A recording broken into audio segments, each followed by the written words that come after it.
નમસ્કાર સૌ દર્શક મિત્રોને. આજે એટલે કે 4 એપ્રિલ 2025ના શુક્રવારના સવારે 6:15 હું એરબસની અમદાવાદથી રાજકોટ જતી બસ નંબર DD02H9912 એટલે DD02H9912 નંબરની બસમાં બેઠો હતો. ત્યાંના ડ્રાઈવરે મારી સાથે અને બાકીના તમામ પેસેન્જરોની સુરક્ષા અને સલામતીને જોખમમાં મૂકીને જે ડ્રાઇવિંગ કર્યું છે એની વાત મારે આપ સૌને કરવી છે. એ ડ્રાઈવર સૌથી પહેલાં તો મને આગળની જે વીઆઈપી સીટ હોય એ લોકોની જે 16 સીટરની બસ છે એમાંથી આગળની ડ્રાઈવરની બાજુમાં વીઆઈપી કરીને સીટ હોય છે એ સીટમાં મને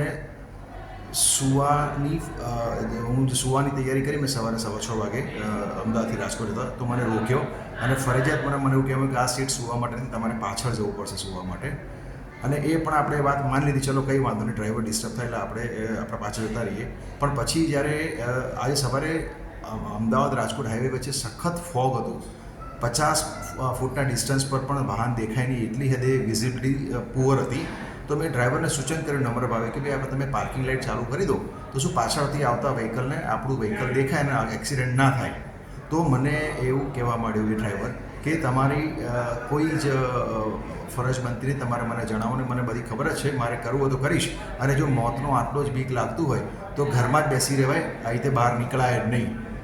આવી ઉદ્ધતાઈભરી રીતે વાત કરી છે. અને તેમ છતાં એણે બેદરકારીથી આટલા ફોગમાં 40થી 50 સ્પીડે ઓવરટેક કરીને વ્હીકલ ચલાવ્યું છે અને ચાલુ વાહને એ વ્યક્તિ પોતાનો મોબાઈલ બેધડક વાપરતો હતો. મેં એને રોક્યો તો મને કીધું એવું તુમાકી રીતે વાત કરી કે તમે નંબર આપો તમારે કોઈની સાથે વાત કરવી હોય તો. એટલે એને કાયદાનો કોઈ ડર નથી. એને એવું છે કે એના એરબસના સંચાલકો છે એ કાયદાના ખિસ્સામાં લઈને ફરે છે. સંચાલકો ગમે તેટલા સારા હોય, ગમે તેટલી એમની બસ સારી હોય, બસની સર્વિસ સારી હોય, પણ જે ડ્રાઈવરોનું જે તુમાકીપણું જે વલણ છે એ બિલકુલ વ્યવહારિક નથી. અને જ્યારે ફોગ જેવી મેટરમાં જ્યારે પાર્કિંગ લાઇટ ચાલુ કરવા માટે આપણે નાટક કરતા હોય અને મને મારવાની ધમકી આપી, મેં જ્યારે એમ કીધું કે તમે પાર્કિંગ લાઇટ ચાલુ કરો તો કે તમે નીચે ઉતરી જાઓ તો તમને મારીશ. એટલે આટલી હદ સુધી ધમકીવાળું વાતાવરણ હોય એ સ્પષ્ટપણે બતાવે છે કે આ હપ્તાખોરી છે, આ હપ્તા નીચેથી ઉપર જાય છે, એટલે જ આ લોકો કાયદાના ખિસ્સામાં લઈને ફરે છે. એટલે મારે સરકારશ્રીને નમ્ર વિનંતી છે કે તમે આ ડ્રાઈવર એની સામે સખત પગલાં લો, એની સામે એફઆઈઆર કરવાની જરૂર પડે તો એફઆઈઆર હું પોતે કરીશ અને એનું ડ્રાઇવિંગ લાઇસન્સ તમે કેન્સલ કરાવો. મેં આખી ઘટનાનો વિડીયો મારા ફેસબુક વોલ પર મૂક્યો છે, મિલિંદ રેખા મુકેશ શાહની ઉપર. અને આ વિડીયો જ્યારે પણ જોઈએ હું બતાવવા તૈયાર છું.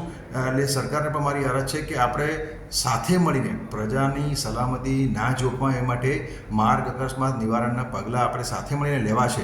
અમે તમારા હિતેચ્છુ છીએ, પણ આ રીતે જ્યારે કોઈ વ્યક્તિ દાદાગીરી કરતું હોય અને સલામતી જોખમમાં મૂકીને જ્યારે વાત કરતું હોય તો કઈ રીતે ચલાવી લેવાય એ મારો સરકારને ગંભીર પ્રશ્ન પણ છે.